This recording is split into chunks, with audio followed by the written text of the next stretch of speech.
Hello friends, welcome to our channel. ఈరోజు మనం వినాయక వ్రత కథ గురించి చెప్పుకుందాం. వినాయక చవితి రోజు ఖచ్చితంగా వినాయక వ్రత కథ చదవాల్సిందే లేదా వినాల్సిందే అంటారు పండితులు. దీనివల్ల భక్తులు సకల సౌభాగ్యాలు పొందుతారని భావిస్తారు. వినాయక వ్రత కథ చదివేవారు లేదా పూజలో కూర్చునేవారు ముందుగా చేతిలో కొద్దిగా అక్షింతలు తీసుకోవాలి. కథ పూర్తయిన తర్వాత వాటిని తమ శిరస్సుపై వేసుకోవాలి. ఇలా వేసుకోవడం వల్ల చంద్రదర్శనం జరిగినా కూడా ఎలాంటి నిందలు తమకంటవని భక్తులు భావిస్తారు. సో మనం కూడా ఈ కథను వినేసి వినాయకుడి బ్లెస్సింగ్స్ తీసుకుందామా? విఘ్నేశ్వరుని కథా ప్రారంభం. సూత మహాముని సౌనికాది మునులకు విఘ్నేశ్వరోత్పత్తి చంద్రదర్శన దోషమ కారణము, దాని నివారణ గురించి ఈ విధంగా చెప్పసాగాను. పూర్వకాలంలో గజాసురుడనే రాక్షసరాజుకు ఇచ్చిన వరం వల్ల శివుడు గజాసుని హృదయంలో ఉండిపోయాడు. శివుని జాడ తెలియక ముల్లోకాలు తల్లడిల్లిపోయాయి. కైలాసంలో పార్వతీదేవి కూడా భర్త జాడ తెలియక ఎంతో ఆవేదన పడుచుండెను. కొంతకాలమునకు గజాసుని హృదయమునందు ఉన్న విషయం తెలుసుకొని బ్రహ్మ విష్ణువులు గంగిరెద్దువాని వేషంలో గజాసురుని వద్దకు వెళ్ళి ఆటపాటలతో మెప్పించగా ఆ గజాసురుడు ఎంతో సంతోషించి ఏం వరం కావాలో కోరుకోమన్నాడు. అందుకు ఆ గంగిరెద్దుల వేషంలో ఉన్న బ్రహ్మ విష్ణువులు, గజాసుర, పరమశివుడు లేక ముల్లోకాలు అల్లాడిపోతున్నవి, నీవు నీ హృదయంలో ఉన్న శివుణ్ణి మాకివ్వము అని కోరారు. మాట తప్పని గజాసురుడు సరే అన్నాడు. నంది తన కొమ్ములతో గజాసురుని పొట్ట చీల్చి శివుణ్ణి బయటకు తప్పించారు. అంతటా ఆ గజాసురుడు పరమశివునితో, దేవా, నీవు నా శిరస్సుకు గణ్యతను చేకూర్చి నీవు నా చర్మం ధరించాలని వరం కోరగా అందుకు అంగీకరించాడు సర్వేశ్వరుడు. ఆ విధంగా బ్రహ్మ, విష్ణు, శివుడు, ఇంద్రాదులు దేవలోకానికి బయలుదేరారు. వినాయకుని జననం. కైలాసంలో పార్వతీదేవి భర్త రాక దేవతల ద్వారా తెలుసుకొని అభ్యంగన స్నానం చేసి పతికి స్వాగతం చెప్పాలని స్నానానికి తయారైంది. తన వంటికి నలుగు పెట్టుకున్న పిండితో ఒక బొమ్మను తయారు చేసి తన తపోశక్తితో ఆ బొమ్మకు ప్రాణం పోసి వాకిలి వద్ద కాపలా ఉంచి ఎవరినీ లోపలికి రానివ్వద్దని చెప్పి స్నానానికి వెళ్ళింది.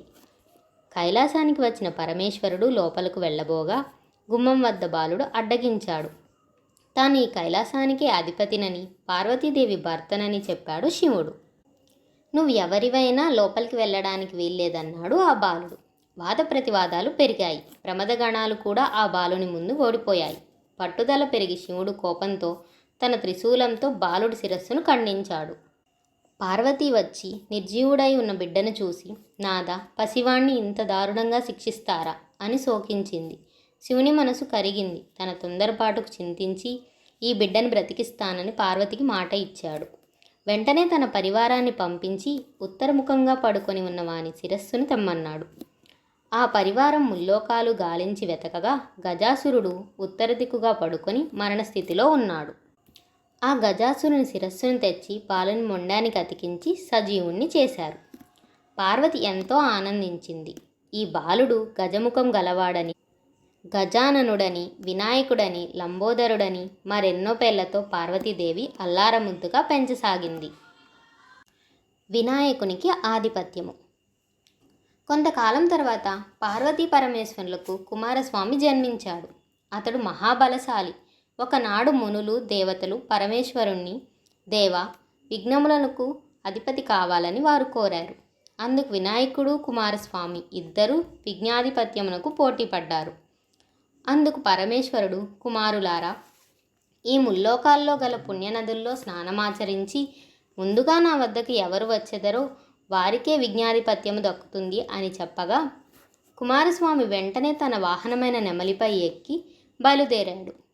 గజాననుడు, తండ్రి, నా అసమర్థతను చాటుటకు ఇలాంటి పోటీ తగునా అని వేడుకొనగా అంతటా పరమేశ్వరుడు కరుణించి, కుమార, నారాయణ మంత్రమును ఒకసారి జపించిన వారికి ముల్లోకాలలో గల సమస్త నదులయందు స్నానమాచరించిన ఫలితం కలుగునని చెప్పగా ఆ గణపతి కైలాసమందే ఉండి నారాయణ మంత్రం జపిస్తూ తల్లిదండ్రులకు ముమ్మారు ప్రదక్షిణం చేయగా కుమారస్వామికి తాను వెళ్ళే నదులకు గణపతి ముందుగానే వెళ్ళి స్నానమాచరించి ఎదురు వస్తుండేవాడు.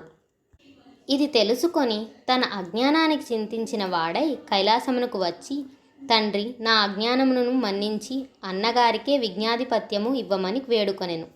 అంతటా పార్వతీ పరమేశ్వరులు సంతసించి భాద్రపద శుద్ధ చతుర్థి నాడు గణపతికి ముక్కోటి దేవతల సాక్షిగా విజ్ఞాధిపత్యము ఇచ్చారు. చంద్రునికి శాపము. ఆనాడు సర్వదేశస్థులు విఘ్నేశ్వరుణ్ణి తమ శక్తి కొలది కుడుములు, ఉండ్రాళ్ళు, పిండి వంటలు, పాలు, తేనె, పళ్ళు మొదలగు భక్ష్యభోజ్యములతో యథాశక్తి పూజించారు. విఘ్నేశ్వరుడు ఎంతో సంతోషించి తాను భుజించి కొన్ని చేత పట్టుకొని మిగిలినవి తన వాహనమైన మూషికమునకు ఇచ్చి ముక్తాయాసంతో సూర్యాస్తమయ వేళకు కైలాసమునకు వచ్చాడు. మాతాపితృలకు పాదాభివందనం చేయ సంకల్పించగా ఉదరము సహకరించగా నానా అవస్థలు పడుచుండగా శివుని సరస్సునున్న చంద్రుని చూచి పకపక నవ్వాడు. గణపతికి కోపం వచ్చి తన దంతపు కోరను విరిచి చంద్రుని మీదకు విసిరాడు. ఆ దెబ్బకు ఏర్పడిన మచ్చ చంద్రునిలో మనం ఈనాటికి చూడగలము. ఇంకా కోపం తగ్గక ఆవేశంతో ఊగుతున్న వినాయకుడి పొట్ట చిట్లింది. పాముతో బొజ్జను కట్టారు. కుమారుడి పరిస్థితి చూచి పార్వతీదేవి కోపంతో చంద్రుణ్ణి చూచి, ఓరి చంద్ర, నీ కంటికి నా కుమారుడు అంత చులకనగా కనపడ్డా? అందగాడనుకుంటున్న నిన్ను చూచిన వారుండకుందురుగాక, కాదని చూసిన వారికి నీలాప నిందలు కలుగుతాయని ఆవేశంగా శపించింది ఆ జగన్మాత.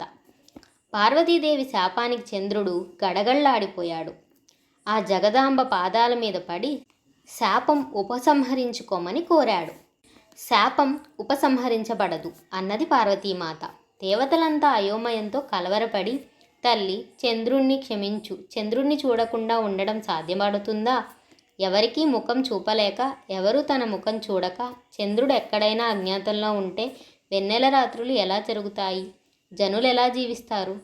తల్లి, చంద్రుడి కోసం కాకపోయినా లోకాలను సంరక్షించుటేందుకైనా ఈ శాపాన్ని ఉపసంహరించు తల్లి అని దేవతలు ప్రార్థించారు. దేవతలారా, మీ అభ్యర్థనను అర్థం చేసుకున్నాను. శాపం తప్పదు. శాప ప్రభావం పడకుండా తరుణోపాయం చెబుతాను, తెలుసుకొని మసులుకోండి. భాద్రపద శుద్ధ చవితి నాడు వినాయకుణ్ణి పూజించి పూజాక్షతలు శిరస్సును ధరించిన వారికి ఎట్టి నీలాప నిందలు రావని వరమించింది. ఆ విషయాన్ని విస్మరించినా అలక్ష్యం చేసినా ఎట్టి వారికైనా నీలాప నిందలు తప్పవు అని హెచ్చరించింది. ఈ విషయాన్ని గమనించకపోవడం వలనే శ్రీకృష్ణుడు ఋషివర్యులు అపనిందల పాలయ్యారు అని తెలియచున్నది. ఋషిపత్నులకు నీలాప నిందలు కలుగుట. ఒకానొకప్పుడు సప్తమహర్షులు ఒక యజ్ఞాన్ని తలపెట్టి యజ్ఞగుండం చుట్టూ సప్త ఋషులు తమ తమ భార్యలతో ప్రదక్షిణం చేస్తున్నారు. అలా ప్రదక్షిణ చేస్తున్న ఋషిపత్నులను చూచి అగ్నిదేవుడు వారి పట్ల మోహితుడయ్యాడు. ఇది అగ్నిదేవుని భార్య స్వాహాదేవి గమనించి భర్త కోరికను తీర్చడానికి తాను అరుంధతి తప్ప మిగతా ఋషిపత్నుల రూపం ధరించి పతి కోరిక తీర్చింది. అగ్నిదేవునితో ఉన్నవారు తమ తమ భార్యలే అని ఋషులు కోపగించి వారిని విడనాడారు. పార్వతి ఇచ్చిన శాపాన్ని మరచి ఋషిపత్నులు చంద్రుని చూడడం వల్ల వారికి నింద కలిగింది. దేవతలు ఋషిపత్నుల దుస్థితిని పరమేశ్వరునికి చెప్పగా శివుడు జరిగిన దానిని ఋషులకు వివరించి వారిని సమాధానపరిచి ఋషిపత్నులను సంరక్షించాడు. సమంతకం మనోపాఖ్యానము. పూర్వం శ్రీకృష్ణుడు కూడా పాలపాత్రలో చంద్రుని చూసి నీలాప నిందల పాలయ్యాడు. సత్రాజిత్తు అను రాజు సూర్యుని అనుగ్రహంతో సమంతకమణిని పొందాడు. ఆ సమంతకమణి రోజుకి 1000 మణుగుల బంగారాన్ని ఇస్తుంది. ఆ మణిని తనకిమ్మని సత్రాజిత్తును శ్రీకృష్ణుడు కోరగా సత్రాజిత్తు అందుకు అంగీకరించలేదు. సత్రాజిత్తు తమ్ముడు ఒకనాడు ఆ సమంతకమణి హారాన్ని మెడలో ధరించి అడవికి వేటకు వెళ్ళాడు. అతన్ని ఒక సింహం సంహరించి ఆ హారాన్ని మాంసపు ముద్దగా భావించి అపహరించింది. ఆ సింహం వద్ద గల ఆ మణిని జాంబవంతుడు చూశాడు. ఆ మణిని తన కుమార్తెకు కానుకగా ఇస్తే సంతోషిస్తుందని ఆ సింహంతో పోరాడి దానిని వధించి హారాన్ని తీసుకుపోయాడు. శ్రీకృష్ణుడే తన తమ్ముణ్ణి చంపి సమంతకమణిని అపహరించాడని సత్రాజిత్తు తలచి లోకమంతా ప్రచారం చేశాడు. ఈ వార్త శ్రీకృష్ణుడు తెలుసుకొని తనకి నీలాపనింద ఎందువల్ల కలిగింది అని ఆలోచించి పాలపాత్రలో చంద్రుణ్ణి చూడడం వల్ల కలిగిందని తెలుసుకున్నాడు. ఆ నింద నుండి బయటపడడానికి సమంతకమణిని వెతకడానికి అడవికి వెళ్ళాడు. అక్కడ గల సింహం జాంబవంతుల అడగజాడలను చూచి వాటిని అనుసరించి జాంబవంతుని గుహకు వెళ్ళాడు. ఆ గుహలో ఉయ్యాలకు వేలాడుతూ కనపడిన సమంతకమణిని చూసి దానిని తీసుకొనబోగా జాంబవంతుడు వచ్చి శ్రీకృష్ణుడితో యుద్ధానికి దిగాడు. అహోరాత్రులు హోరాహోరీగా తలపడి 18 రోజులు యుద్ధం చేశారు. తుదకు జాంబవంతుడు తనతో ఇన్ని రోజులు అలసిపోకుండా యుద్ధం చేసినది త్రేతాయుగంలోని శ్రీరామచంద్రుడేనని గ్రహించి నమస్కరించి సమంతకమణిని శ్రీకృష్ణుడికిచ్చి తన కుమార్తెయగు జాంబవతితో వివాహం చేశాడు. శ్రీకృష్ణుడు ద్వారకకు వచ్చి సత్రాజిత్తును పిలిచి జరిగిన విషయం చెప్పి ఆ సమంతకమణిని అతనికి ఇచ్చాడు. సత్రాజిత్తు తన పొరపాటుకు తొందరపాటును తెలుసుకున్నవాడే పశ్చాత్తాపంతో ఆ మణితో పాటు తన కుమార్తెయగు సత్యభామను కూడా శ్రీకృష్ణుడికిచ్చి వివాహం చేశాడు. ఇదంతా చతుర్దశి నాడు క్షీరపాత్రలో చంద్రుని చూచిన ఫలితంగా ఈ అపవాదు వచ్చినట్లు తన వారందరకు చెప్పాడు శ్రీకృష్ణుడు. భూలోకంలో సకల జనులు ఈ వినాయక వ్రతాన్ని భాద్రపద శుక్ల చతుర్థి నాడు తమ శక్తి కొలది పూజించిని పూజానంతరం అక్షింతలను శిరస్సున వేసుకున్న ఎలాంటి నీలాపనిందలు కలుగక సుఖజీవులై సకల ఐశ్వర్యాలను పొందుదురు. పూర్వం ఈ వ్రతమును సీతాదేవిని వెతికినప్పుడు శ్రీరాముడు, వృత్తాసురుని వధించినప్పుడు ఇంద్రుడు, గంగను భూమికి తెచ్చినప్పుడు భగీరథుడు, అమృతోత్పానము చేయినప్పుడు దేవాసురులు, కుష్ఠవ్యాధి నివారణకు సాంబుడు కృష్ణుని కుమారుడు తమ రాజ్యాన్ని తిరిగి పొందుటకై ధర్మరాజు మొదలగు వారందరూ కూడా ఈ వ్రతం చేసి సకల విజయాలను పొందారు.